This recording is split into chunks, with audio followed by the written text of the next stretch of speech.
Le réchauffement climatique est son premier impact connu de tous, le recul des glaciers. Cela oblige les guides de haute montagne et les pratiquants à monter toujours plus haut.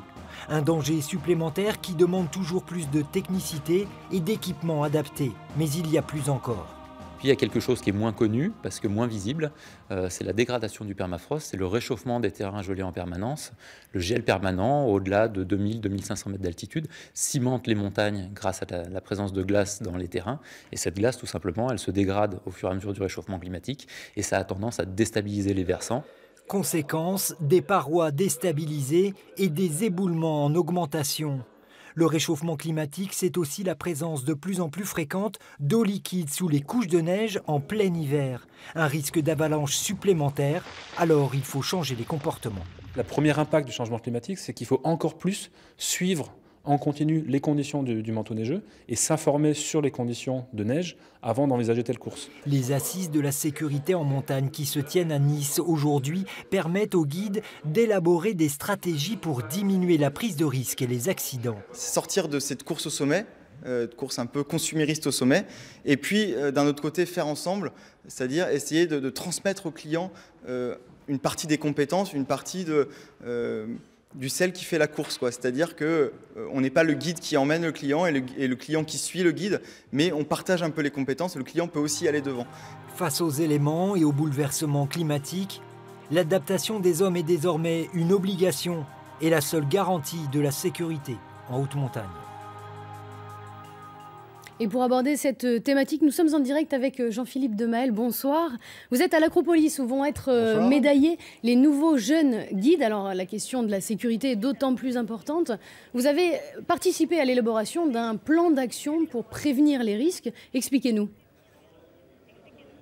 On a travaillé depuis à peu près 12 mois pour construire un plan d'action sur la sécurité. Globalement, d'abord, bien comprendre, comme le reportage vient d'expliquer, l'impact du réchauffement climatique sur la montagne, que ce soit sur la pratique d'été ou sur la pratique d'hiver. Et puis toute politique de sécurité, ça repose d'abord sur collecter un maximum d'informations sur les accidents, mais aussi sur tous les petits incidents qui peuvent apporter pas mal d'informations. Donc on met en place un système de collecte vaste auquel tous les guides vont contribuer pour être capable d'en tirer des leçons, de définir des bonnes pratiques et ensuite les diffuser à l'ensemble de la profession. On a aussi pas mal parlé d'autorégulation. C'est important que le syndicat national puisse réguler les pratiques de ces guides. Et puis tout ça, en fait, c'est surtout des questions de facteurs humains. Donc on a aussi pas mal travaillé sur les critères de recrutement, la féminisation de la profession, et puis la formation initiale, la formation continue, pour qu'en permanence les guides soient à la pointe de la réflexion sur la sécurité, sur les bonnes pratiques.